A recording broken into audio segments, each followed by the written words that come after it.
PDIP harus konsisten menegaskan sikap bahwa kalau dia mau bergabung bersama kelompok kritis di luar kekuasaan, Megawati harus mengumumkan kepada publik ucapan permohonan maaf yang sungguh-sungguh.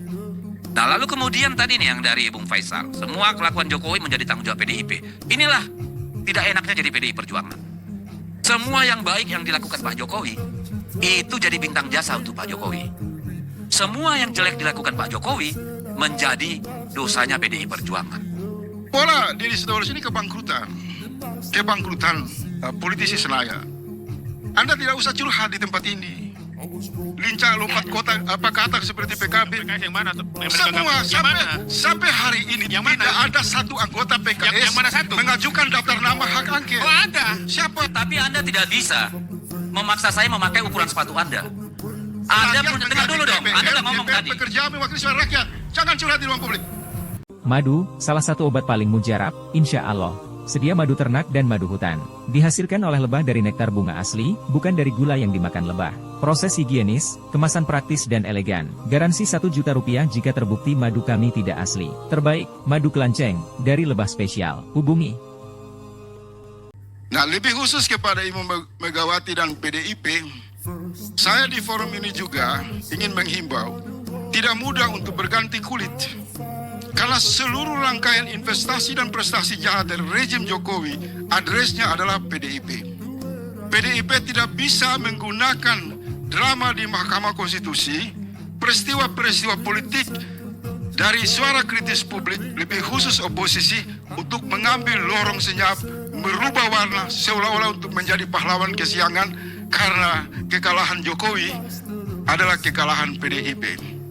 PDIP harus konsisten menegaskan sikap bahwa kalau dia mau bergabung bersama kelompok kritis di luar kekuasaan, Megawati harus mengumumkan kepada publik ucapan permohonan maaf yang sungguh-sungguh karena terlanjur memasung rakyat dengan boneka dinasti Jokowi. Kalau itu tidak dilakukan oleh Ibu Megawati dan PDIP, semua drama politik yang digelar hari ini, rakyat akan berkesimpulan ini hanya adalah arena untuk mempermulus perundingan-perundingan jahat di balik layar dengan menyajikan semua isu sengketa pemilu, perdebatan soal kecurangan pemilu dalam rangka untuk mencuci tangan, menarik diri dari tanggung jawab yang mesti mereka sampaikan ke publik. Jadi PDIP tidak gampang masuk ke kanal gerakan kritis, ke kelompok oposisi yang mengambil sikap menjauh dari Jokowi.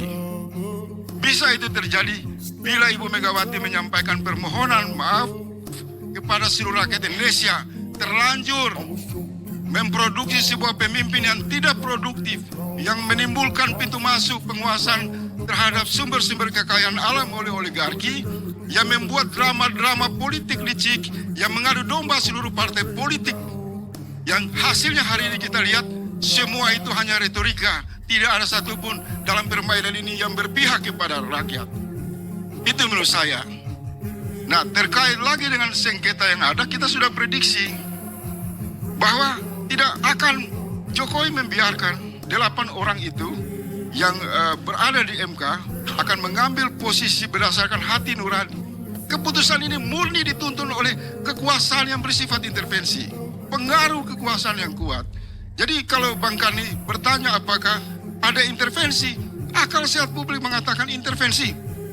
Kecuali untuk membuktikan bukan intervensi atau tidak intervensi, kita sudah serukan kepada PKS, kepada Nasdem, kepada PKB, kepada PDIP, buka saja hak angket supaya ini semua ditelanjangi. Faktor-faktor kekuasaan yang intervensi itu bisa dilihat secara utuh.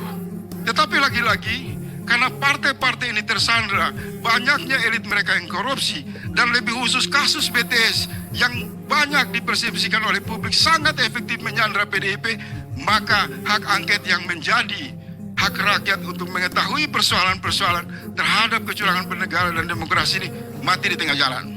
Jadi PDIP tidak usahlah bersandiwara menggeserkan persoalan MK ke yang saya dengar di PT UN, ini cara-cara berpikir yang irasional. Partai punya alat, partai punya instrumen, partai punya fraksi. Mengapa menyerahkan nasib rakyat untuk mendapatkan keadilan kepada 8 orang di MK yang rakyat sudah menyimpulkan bahwa mereka tidak bisa memutuskan apapun?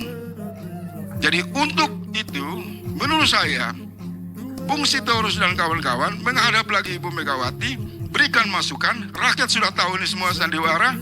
Ada di atas meja Ibu Megawati itu alat yang namanya hak angket. Kalau tersandra oleh kasus BTS, umumkan kepada publik.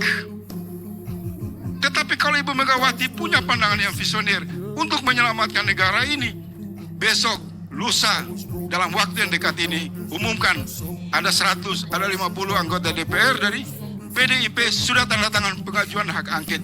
Begitu juga PKS, begitu juga PKB, begitu juga Nasdem.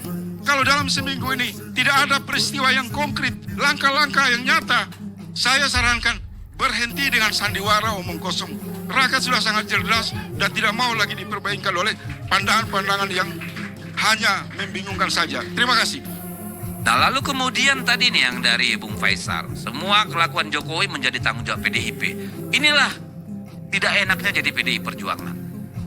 Semua yang baik yang dilakukan Pak Jokowi itu jadi bintang jasa untuk Pak Jokowi. Semua yang jelek dilakukan Pak Jokowi menjadi dosanya PDI Perjuangan. Kita lupa ini sistem presidensial dan bahwa PDI Perjuangan menghormati yang namanya sistem itu. Supaya Bung Faisal tahu saja, Oktober dilantik, bulan Desembernya aja 2014, kita sudah susah ketemu Pak Jokowi. Pak, tidak semudah itu. Jadi kalau ada yang bilang Jokowi itu boneka partai, petugas partai, saya curiga itu justru datang dari istana, ya, bukan dari yang lain, gitu loh. Lalu apakah kita harus minta maaf sama rakyat? Pak, sampai kejadian di Mahkamah Konstitusi, kita itu percaya dan yakin pada Pak Jokowi. Jangankan PDI Perjuangan, malaikat pun tertipu. Gimana sih? Jangankan PDI Perjuangan yang cuma manusia biasa. Bisa ya? Malaikat pun tertipu, Pak. Bisa sedikit. Bentar, sedikit lagi nih, biar saya, nanti aku lupa soalnya. Iya kan? Ini kenapa? Karena tidak ada yang membayangkan. Dalam imajinasi kita terliar pun, Pak Jokowi akan melakukan apa yang dia lakukan kemarin. Nggak nyampe akal kita ke sana, Pak. Jadi kalau ada yang bilang bahwa Pak Jokowi itu maestro politik, menurut saya nekat. Nekat. Karena dia tidak punya rem yang namanya nilai-nilai moral, etika. Apa yang dia inginkan harus terjadi. Dan kerusakan penyelenggara pemilu, kerusakan institusi-institusi negara, institusi kekuasaan, baru pada hari ini kita alami lebih luar biasa dari pemilu manapun. Satu pembodohan sebenarnya. Dalam kapasitas sebagai politisi perwakilan partai, gaya Deddy Sitorus ini curhat yang tidak mewakili rasa tanggung jawab dalam posisi kelembagaan. Publik di luar sana, masyarakat awam melihat banyak sarana tersedia untuk mengungkap kejahatan. Dan Anda berkali-kali di sana kan mengatakan ada intervensi kekuasaan. Kalau bicara soal trias politik, harus dikonfirmasi posisi Anda di DPR bagaimana? Ada kasus skandal Senturi, masuk hak angket. Hari ini rakyat tidak mau dibodohi. Ketika politisi yang mendapat upah dari rakyat curhat di ruang publik, gunakan sarana dong. Anda dipilih punya mandat. Di awal PDIP itu memberi harapan palsu bahwa hak angket adalah jalan terbaik untuk mengungkap semua kecurangan ini. Tapi kemudian memperlunak perbudakan politik karena disandra oleh masalah kasus-kasus dan kemudian bermain di teras MK. Dan lebih jauh kurang ajar para ketua-ketua umum partai dan elit partai duduk menyantap makanan enak di atas meja daging-daging empuk, membiarkan rakyat turun ke MK untuk berdemo meminta keadilan. Sebentar, dari saya itu sebentar. Jadi kalau menurut saya pola Deddy Sitorus ini kebangkrutan politisi Senayan.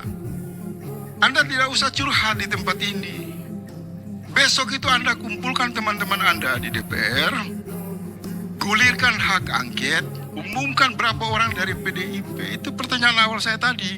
Rakyat ingin bernegara dalam arena konstitusi, bukan dalam retorika kosong, diamnya Ibu Megawati, sandiwaranya Surya Paloh, main-main topeng keagamaan oleh PKS, main lincah lompat kata seperti PKB. PKS yang mana tuh? Semua sampai hari ini Yang tidak mana? ada satu anggota PKS Yang mana satu? mengajukan daftar nama hak angket. Oh ada. Siapa? Enggak tahu. Diumumkan. Ini aktivis kalau nggak update ini. Sebentar. Besok kita tunggu berapa jumlah orang di fraksi PKS sana akan membenahi pemilu ini dengan mengumumkan daftar nama. PDP demikian. Nasdem demikian. Kita berhentilah soal elektoral ini. Dua agama maksudnya apa tadi? Jelaskan dulu yang mana satu. Saya mengatakan begini, saudaraku Iqbal. Enggak, tunggu saya jangan ngomong yang mana contohnya. Saya mau kasih contoh. Hak angket tapi Kalau Anda berjanji, Anda harus penuhi. Kalau orang beragama mengatakan sesuatu di ruang publik akan memperjuangkan hak kita angket. sudah jelas. Mana? Nggak ada, Dua Iqbal. fraksi perlunya kita sudah. Tidak ada, Iqbal. Tidak ada. Tidak Gimana? ada. Sampai hari ini tidak ada daftar nama dari anggota DPR mengambil hak konstitusi mereka untuk membongkar kerusakan sistem berdemokrasi. Kenapa? Ada yang terlewat oleh Dedi. Kerusakan ini adalah permufakatan para partai di DPR membiarkan undang-undang ini untuk mengawal, memproses bakul sampah demokrasi yang penuh dengan kecurangan. Ya, Saya kira itu cukup poin. ya. Dari Anda itu kan kalau ngomong seolah-olah Anda yang paling benar, paling lurus. Dan Anda gini. Anda udah ngomong tadi. Anda saya gaji, Anda perjuangkan Udah. itu hak konstitusi Anda itu. Oke, Anda udah ngomong tadi, Iya dong. tapi Anda tidak bisa memaksa saya memakai ukuran sepatu Anda. Anda Rakyat punya, dengar dulu dong, menggaji Anda udah DPR, ngomong DPR tadi. bekerja mewakili suara rakyat. Jangan curhat di ruang publik. Terserah saya dong mau curhat di ruang publik. Kenapa lu jadi fasis? Lu ngaku aktivis tapi fasis pikiranmu. Apa saya mau katakan hak saya. Kalau Anda tidak setuju bantah. Tapi jangan Anda merasa Anda paling Saya benar. bertanya di awal Nah, diskusi ini, loh. kapan Ibu Megawati menyampaikan permohonan maaf karena kerusakan ini tidak lepas dari desain politik PDIP?